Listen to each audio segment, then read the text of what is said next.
la pizarra del DT, sean todos bienvenidos a un nuevo Tactical View, en donde tenemos el verdadero honor de recibir a nada más y nada menos que Flavio Robato, director técnico de Nacional Potosí de Bolivia. Flavio, bienvenido, para nosotros es un inmenso honor tenerte con nosotros.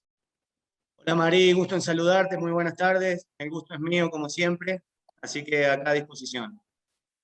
Bueno, además que voy a hablar ya en un punto personal, hemos tenido la oportunidad incluso de interactuar en redes sociales, que tienes muchísimo movimiento por ahí, y debo decirte que como espectadora outsider, es sabroso ver a un técnico de tu calidad, pues compartiendo conceptos y por sobre todas las cosas, la forma en la que ves el juego. Así que un verdadero gusto hablar contigo. Hace nada, cuando estábamos a punto de iniciar, me decías, oye, en los entrenamientos está haciendo un frío espantoso. ¿Es tan cierto esto de que se juega como se entrena, Flavio? Sí, yo creo que sí. En el caso nuestro, además del frío, estamos a casi 4.000 metros de altura. Entonces son algunas limitantes que tenemos para desarrollar la idea, ¿no? Pero bueno, por suerte lo estamos haciendo muy bien, adaptándonos día a día. Y bueno, cuando nosotros somos locales, hay una pequeña ventaja que podemos obtener por estas inclemencias, ¿no? Pero y la altura. Pero bueno, la idea intentamos que no cambie y que sea tanto de local como de visita también. En estos días, incluso acá en la pizarra del DT, que hemos tenido la oportunidad de entrevistar tanto a técnicos como jugadores, llevamos quizás a la mesa el tema o el término automatismos, ¿no? Conversamos incluso con un delantero venezolano y decía, yo no creo en automatismos, pero sé que una de las principales características quizás y de tus equipos son precisamente eso, ¿no? Los automatismos. ¿Cómo se trabajan estos? ¿Es solamente en los entrenamientos? ¿Apoyas a los jugadores con videos, análisis para que esto se desarrolle? Y es tan cierto que, bueno, sí se desarrollan automatismos, pero esto puede variar de acuerdo al rival. ¿Cómo lo manejas? Sí, varía por supuesto de acuerdo al rival. Nosotros diariamente nos ayudamos muchísimo con la herramienta del video. Antes de entrenar, el jugador ve la sesión que va a tener posteriormente, los ejercicios que vamos a hacer, y todos nuestros ejercicios son sacados en la semana de posibilidades que tenemos de vulnerar al rival.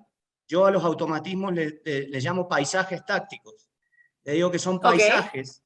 paisajes que tenemos casi siempre son iguales. Como yo le digo, casi siempre el sol sale a la misma hora, casi siempre son iguales porque las marcas casi siempre son iguales en algunos sectores. Entonces nosotros trabajamos para obtener ventajas en esos sectores con algunas jugadas predeterminadas. Por supuesto que las jugadas predeterminadas tienen un principio y un fin. La creatividad del jugador o la toma de decisión en algunos momentos y en algunos sectores es propia del jugador, por supuesto, pero sí el automatismo lo asocio más que todo a cuestiones defensivas, más que todo a organizaciones defensivas, no a lo que puede llegar a ser un ataque según cómo se pare el rival. Pero sí tenemos paisajes que son similares. A veces, por ejemplo, estas últimas 2 fechas nos ha tocado enfrentar a equipos que juegan con línea de 3 y los paisajes son distintos a un equipo de 2 líneas de 4. Entonces, sí cambiamos las ejercitaciones, sí tenemos movimientos predeterminados para una línea de 3.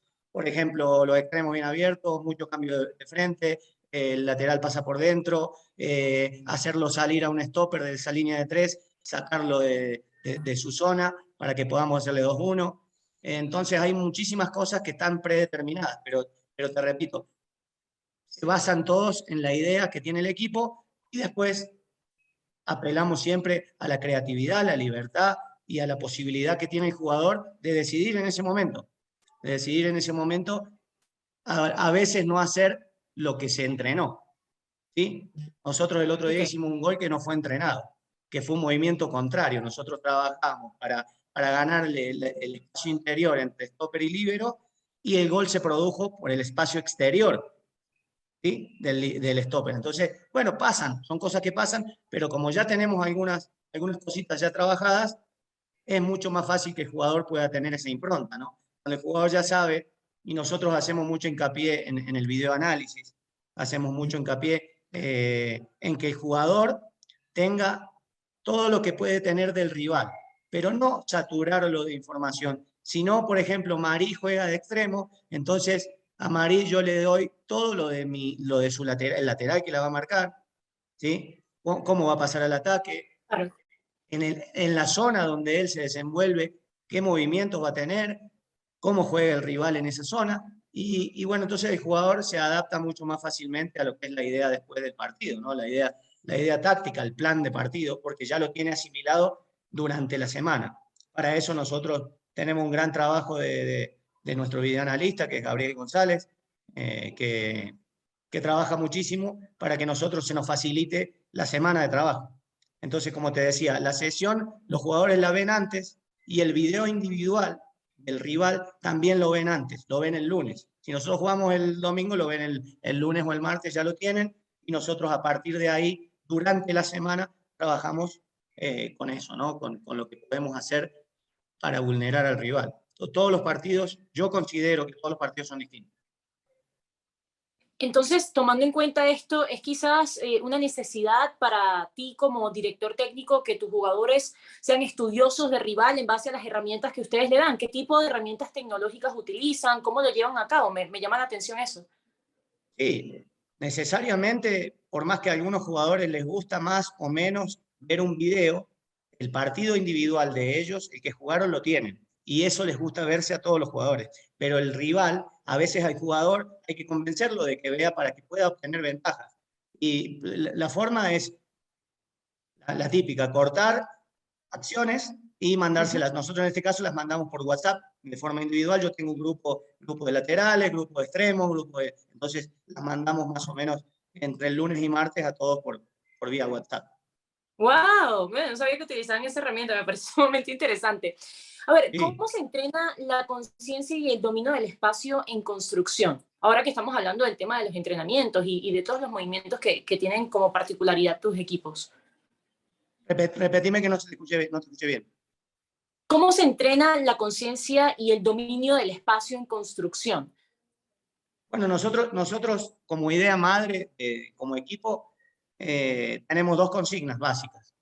Manejar el tiempo del partido, nosotros le llamamos el tiempo del partido, y manejar el espacio del partido. El espacio del partido, hay equipos que, por ejemplo, vienen y nos presionan arriba. Bueno, en la altura es difícil, la altura es difícil. Generalmente nos esperan, generalmente nos esperan. Entonces, el jugador tiene que entender cuáles son los espacios aprovechables de ese día, de ese partido. Nosotros, si tenemos un equipo rival que nos viene a esperar en la mitad de la cancha, los espacios que hay entre nuestro arquero y la mitad de la cancha, para nosotros no son aprovechables, son de tránsito.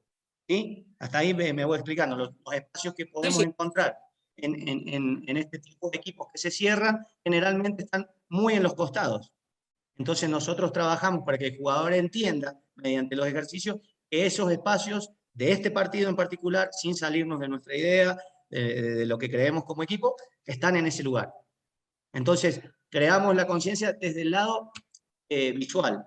Nos apoyamos totalmente en lo que es el video. Le mostramos al jugador cómo se paró el equipo, dónde dejó los espacios y a partir de ahí, después de eso, entrenamos. Y por eso es tan importante para nosotros mostrar el video 10 minutos antes de entrenar o 15 para que le quede fresco al jugador. Porque si uno se lo manda antes, de 20 jugadores, 10 lo miran bien, 5 no lo miran y los otros 5 más o menos. Entonces, teniendo la sesión tan fresca, teniendo el video tan fresco antes de entrenar, se nos hace mucho más fácil. Yo creo que es una herramienta que hoy por hoy utilizamos muchísimo.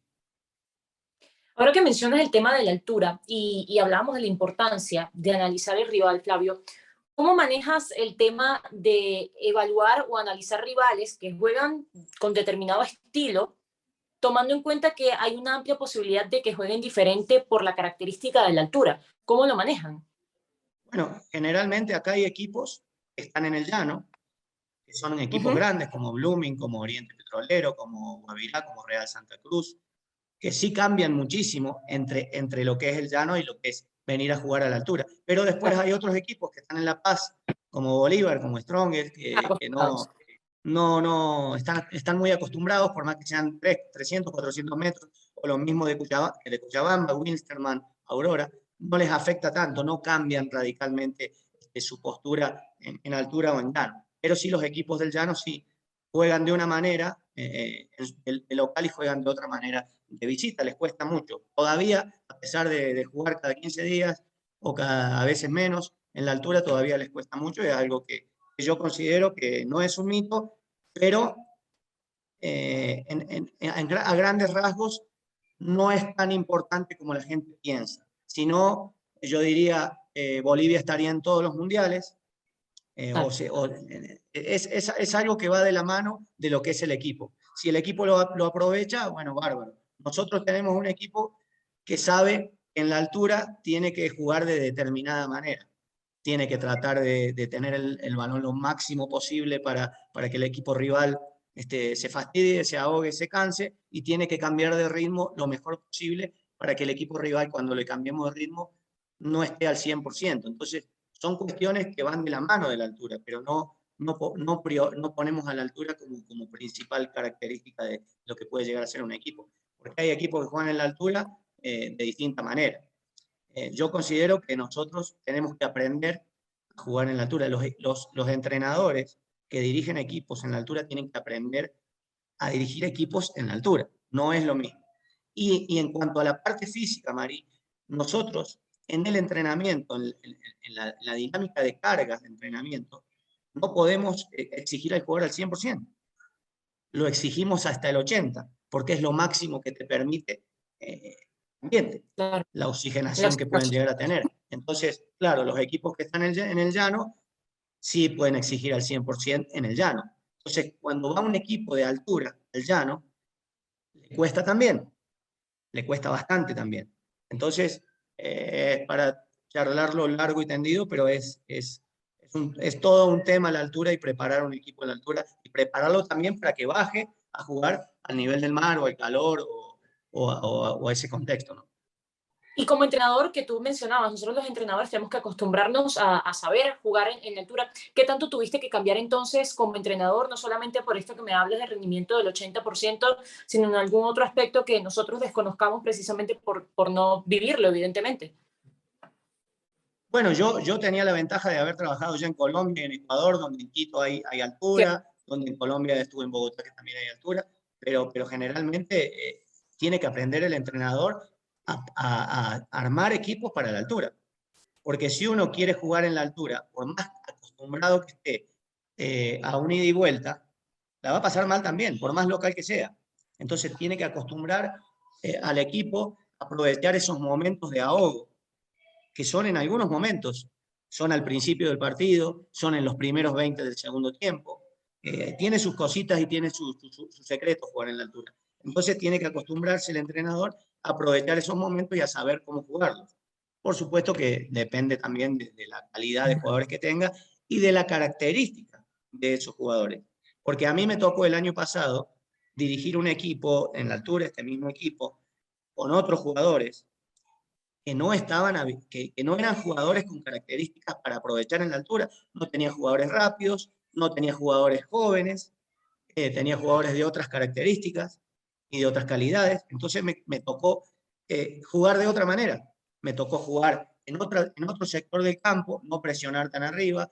Me tocó jugar en cierta cantidad de metros, me tocó defender de otra manera. Entonces, por eso te digo que para la altura uno tiene que aprender a armar esos equipos, o por lo menos tener en cuenta las características. Ahora, si uno, como me tocó en este caso, puede armar el equipo y elegir los jugadores, es mucho más fácil porque elige jugadores que, primero, hayan jugado mucho en altura, segundo, tengan las características físicas para poder eh, sobresalir en la altura, entonces es mucho más fácil. Pero cuando te toca un equipo armado, es mucho más difícil, o cuando te toca equipo donde se han elegido jugadores que no son, que no van a destacar en la altura, también es mucho más difícil.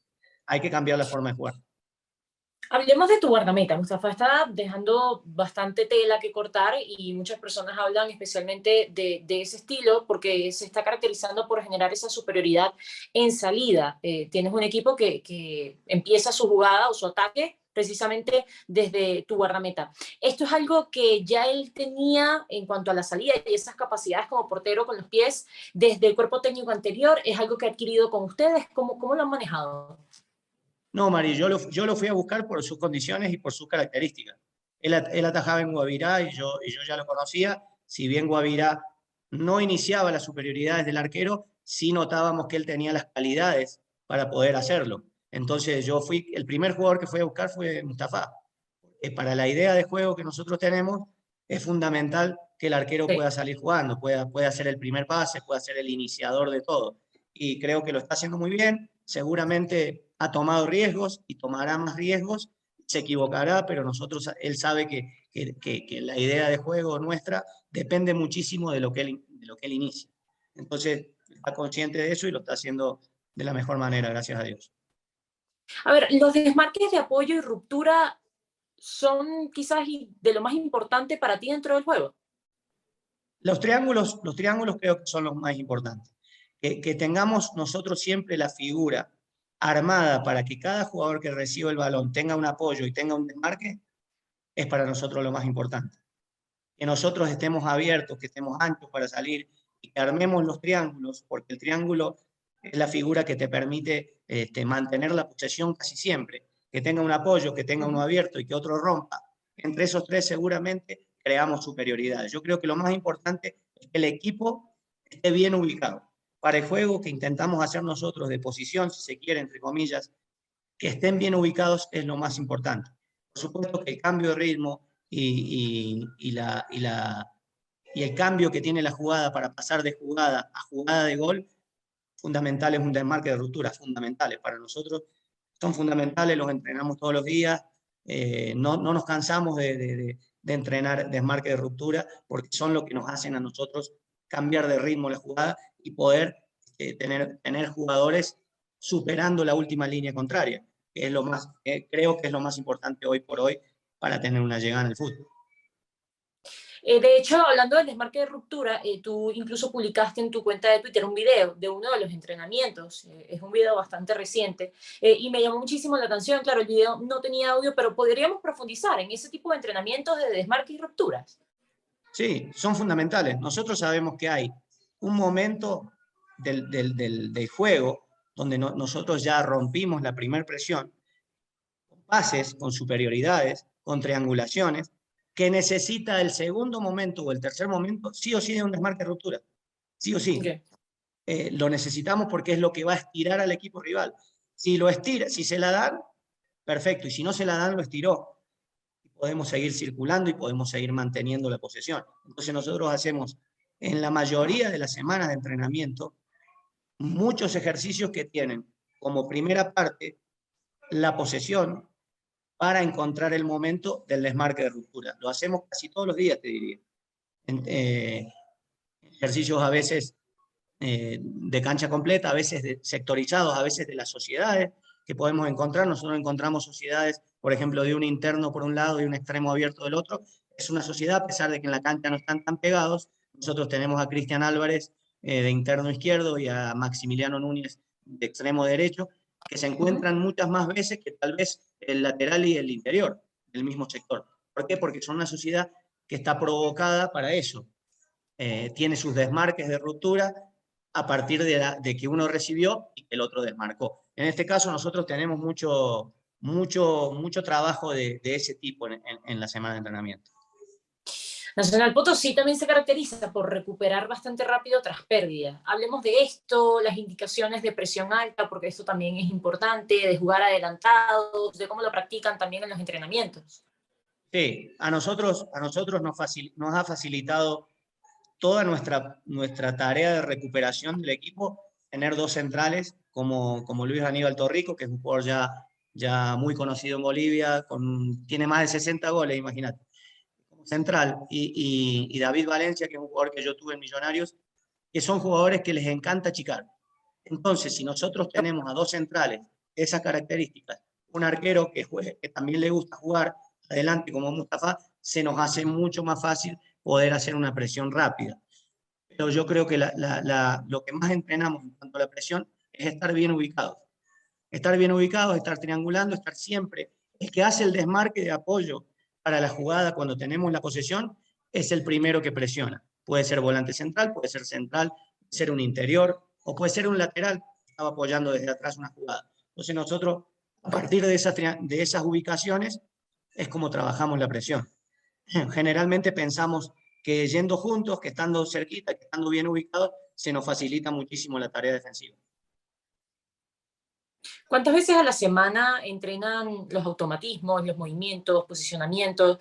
No sé, me mencionaban precisamente lo de los movimientos de ruptura, que era prácticamente algo diario, pero no sé si Sí. dedican parte de la semana para los entrenamientos en precisamente este tipo de movimientos o de tener las líneas adelantadas para la presión alta. ¿Cómo lo Todos distribuyen? los días, todos los días, todos los días. Sí, sí, sí, porque es algo que no se termina de entrenar nunca y que si no se entrena, se olvida. Es algo que tiene que estar, si se quiere, te adhiero a tu palabra, automatizado. Si se quiere, las distancias sobre todo tienen que estar casi automáticas, porque si uno en vez de estar a 8 metros está a 10, Ujú. ya es tarde. Claro. Entonces, creo que todos los días necesitamos entrenarlas, todos los días hacemos trabajos que tienen que ver con nuestra ubicación en el campo de juego, con nuestra posterior, o ataque o presión. Entonces, creo que es fundamental para nosotros entrenarlo todos los días. Teniendo la posibilidad ahora que somos un equipo que que no está en Copa, que tiene semanas largas entre partido y partido por ahora, porque ahora ya se empieza a apretar el calendario. Entonces es fundamental para nosotros poder entrenar todos los días nuestra idea, nuestras ideas madre que tenemos como equipo. ¿Qué tanto varían los entrenamientos cuando no están cuando no van a jugar en la altura o cuando juegan en la altura? Bueno, me imagino que los de la altura son básicamente los del día a día, pero preparan algo diferente cuando van al llano. No, no varían mucho. Varía el descanso, varía tal vez el tiempo de trabajo. Cuando vamos a ir al llano sabemos que vamos a ir a un partido con un ritmo mucho más intenso que el de altura. Ok. Entonces, por ahí los tiempos de trabajo son menores, pero no varía en el contenido casi nada. Casi nada. Precisamente hace nada mencionabas que estuviste en el fútbol colombiano, en el fútbol ecuatoriano. Hablemos de las características de estos países en cuanto al fútbol y qué tan distantes son en cuanto a nivel, podríamos decir. Bueno, te podría agregar a Perú en esa lista. Yo creo que Perú y Bolivia están en un nivel parejo, parejo. Ok. Uno habiendo estado ya está en la cercanía, en el día a día, están en un nivel bastante parejo. Y Colombia sí está en un nivel superior. La calidad, yo creo que la calidad individual del jugador colombiano es de las mejores de Latinoamérica, ¿no? Entonces, eso hace que los entrenamientos, en el caso mío, que me ha tocado Huila, Cúcuta o Millonarios, Jaguares, equipos dispares, equipo de descenso, equipo de top y equipos que tenían lo suyo, yo creo que en Colombia el entrenador se puede jugar a lo que quiera. O sea, el entrenador puede, con un plantel del fútbol colombiano, intentar la idea que quiera. Distinto Ok. es, tal vez, en Bolivia o en Perú, que hay unas limitaciones distintas. Yo creo que el jugador, te quiero hacer un párrafo aparte para Ecuador. Ecuador que estuve más tiempo todavía, estuve 5 años. Creo que va a llegar a ser una de las potencias por los próximos 10 años de lo que es Latinoamérica. Wow. Porque conozco de esta camada que hoy clasificó al Mundial, he tenido algunos jugadores, los he entrenado, conozco a la mayoría, hoy están con un promedio de 24 años en el plantel de selección de Ecuador, y están recién empezando a lo que pueden dar como potencial. ¿Sí? Han encontrado un entrenador muy, muy capaz y muy para el momento y muy para el jugador ecuatoriano como es Gustavo Alfaro, y creo que se van a seguir Sí. potenciando. Y te agrego algo, la camada que viene de Ecuador, los que hoy son sub-20, son mejores todavía. Entonces, yo creo que vamos a asistir a una gran década del fútbol ecuatoriano y yo lo veía viendo desde el 2010. Desde el 2010 hasta el 2015. El caso, yo tuve a Byron Castillo, a Pervis Estupiñán, a Diego Palacio, que tuve la suerte de hacerlo debutar en el fútbol profesional, y a los demás que los conozco todos, sé de las calidades y hago la comparativa con el fútbol colombiano, que es un fútbol, digamos, muy bueno, y yo creo que están en el mismo nivel, o tal vez un poquito más. Entonces, por eso te digo que espero de Ecuador que siga creciendo en estos próximos años. Yo digo, si me preguntas, Niveles, yo diría que Ecuador y Colombia hoy por hoy están cercanos en el nivel, Bolivia y Perú están un escaloncito más abajo.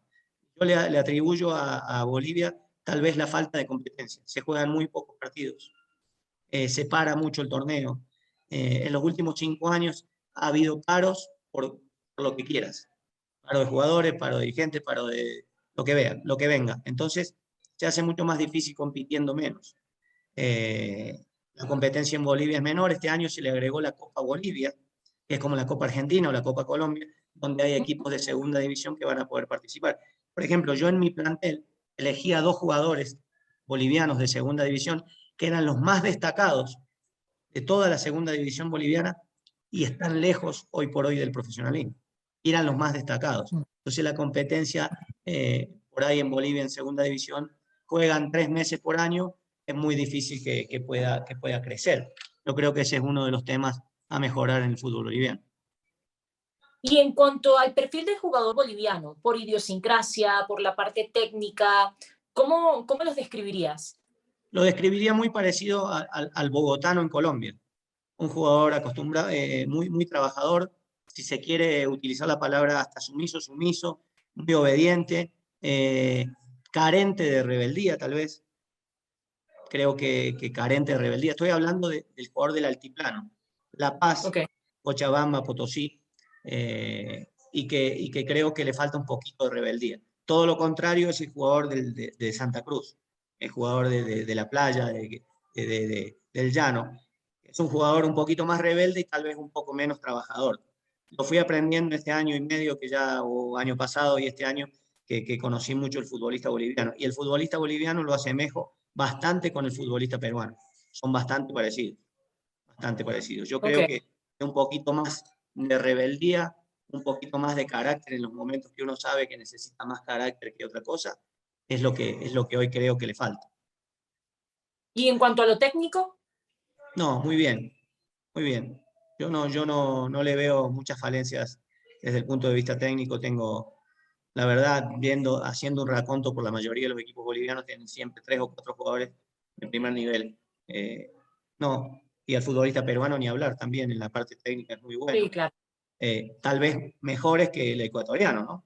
Pero el ecuatoriano tiene ese plus que tiene de corazón, de fuerza, de actitud ganadora, que por ahí acá está faltando un poquito. ¿Sabes qué? Ahora que mencionas de Ecuador, yo quería justamente regresar unos segundos antes, cuando mencionabas ese progreso desde incluso el 2010 que viste en el fútbol ecuatoriano. ¿A qué crees que se debe esto? Porque hoy se están viendo los frutos de todo ese trabajo que tú ya habías visto y que evidentemente por ser parte de un proceso no iba a tener resultados inmediatos, pero hoy se está viendo la clasificación al Mundial, lo que hizo la Sub-20, lo que están haciendo los equipos en Copa Libertadores y en Copa Sudamericana, evidentemente el Independiente del Valle. ¿A qué se debe eso?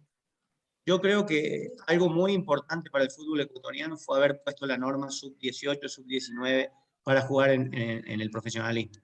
Fue Okay. sub-18, fue sub-19, fue sub-20, y creo que en esos jugadores se hizo una base muy importante para lo que fue el futuro cercano de Ecuador. En el caso mío, yo he tenido, por ejemplo, a Carlitos Grueso, que hoy es el 5 titular de la selección mayor, lo he tenido como juvenil, y la mayoría de los equipos, hablo de Liga, hablo de Independiente, de Nacional en años anteriores, tenían 2 o 3 jugadores de esa edad que sabíamos que iban a ser profesionales, que no eran un relleno de los equipos. Entonces, creo que apuntalado en eso, es que hubo 30, 40 jugadores que después fueron la base de esas selecciones que mencionás, o de hoy por hoy la selección. Hoy por hoy la selección. Y hoy por hoy en Ecuador, por ejemplo, o antes del 2010, costaba mucho que jugara un juvenil, costaba mucho que jugara un jugador de 21 o 22 años. Yo viví la época en Barcelona de Ecuador, donde a los jugadores, cuando pasaban la edad de juvenil, que ya llegaban a los 20, se los dejaba libres. En la mayoría de los Imagínate. equipos se los dejaba libres. Y era una política de la mayoría de los equipos de Ecuador. Fue cambiando, y hoy por hoy ves en los equipos ecuatorianos jugadores de 20, 21, 22, y ves 3 o 4 en los equipos. Creo que eso ha cambiado un montón, y mucho se lo debe a esta norma que te mencionaba. Una estructura que, volviendo ya a Nacional, una estructura que se ve bastante en tus equipos, o especialmente en este equipo, es la figura de la pirámide. ¿A qué se debe esta distribución de los jugadores en el campo? Lo que te decía anteriormente, la ubicación en triángulo hace que cada jugador que reciba la pelota tenga una opción afuera y una opción de apoyo.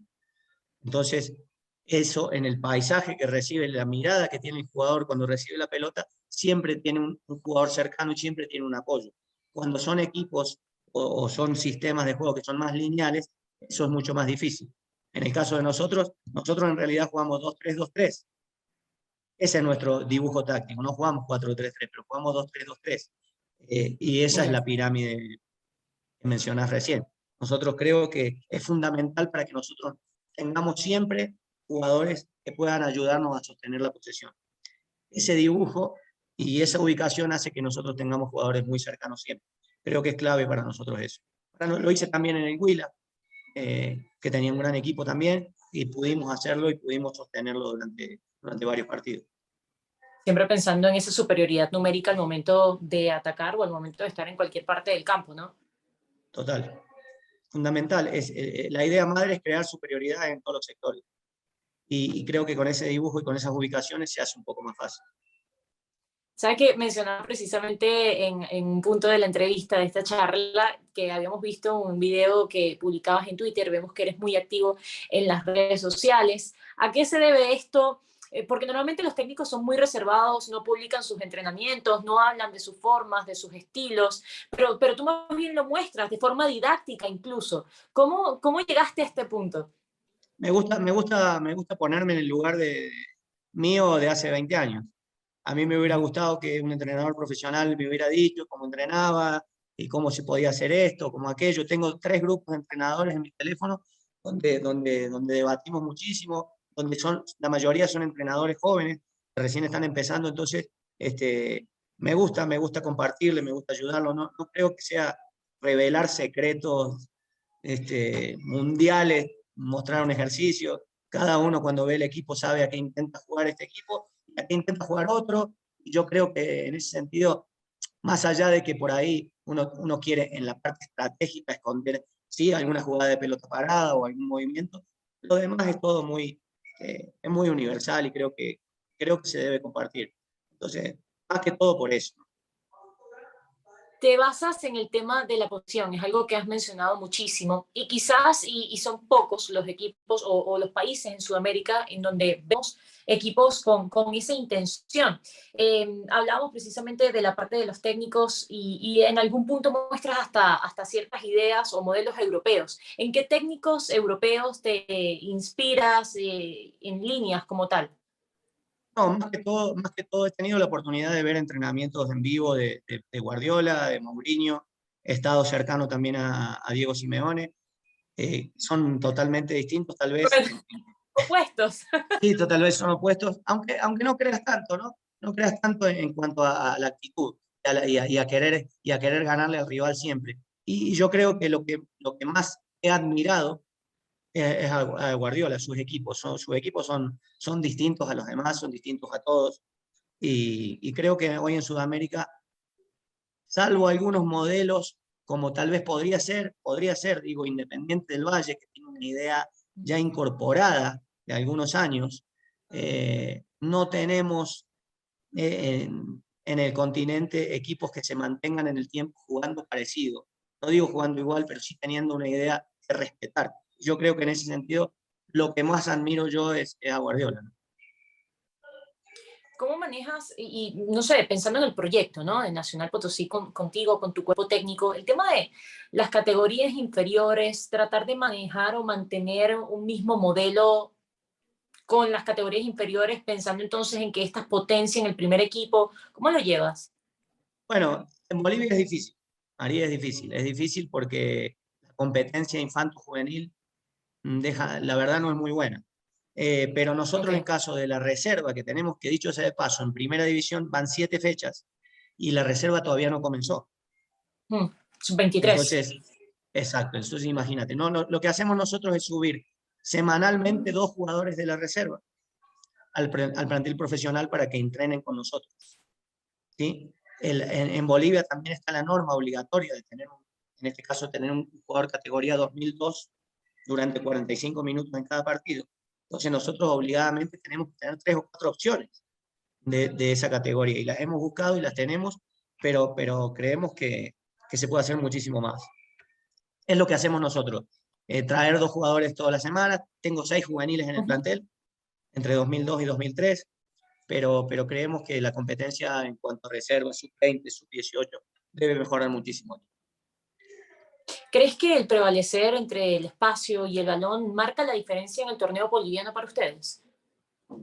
Yo creo que hay una parte importante estratégica o táctica que nosotros tenemos con respecto a muchos equipos del fútbol boliviano, porque muchos están en Copa. La mitad de los equipos en Bolivia todos los años clasifica copas, o pre-libertadores, o libertadores, o sudamericana. Entonces, el tiempo de trabajo es muy poco. Y te agrego otra cosa, los procesos en Bolivia duran 3 meses. ¿Por qué? Porque es el segundo país en el mundo que más técnicos despide. Segundo país en el mundo que más técnicos despide. Entonces, creo que la continuidad de una idea o poder trabajar toda la semana con tranquilidad como lo estamos haciendo nosotros, saca una pequeña ventaja. Entonces, creo que apunto por ahí. Bueno, Flavio, de verdad que ha sido un inmenso placer tenerte en esta entrevista. Realmente, bueno, siempre lo digo cuando tengo este tipo de entrevistas en Tactical View, porque para mí más que entrevistas son clases magistrales. Así que te deseamos el mayor de los éxitos en esta temporada. Ya llevan 7 jornadas, si mal no recuerdo. Y bueno, por sobre todas las cosas, que logren los objetivos para esta temporada y para, bueno, todo lo que tengas dentro del marco como proyecto del cuerpo técnico. Bueno, Mari, te agradezco mucho. Lo mismo digo, siempre me pongo a disposición. Admiro mucho a la Pizarra, son amigos, así que los tengo presentes siempre. Te digo, te repito, cuando quieran, estaré a disposición para ustedes.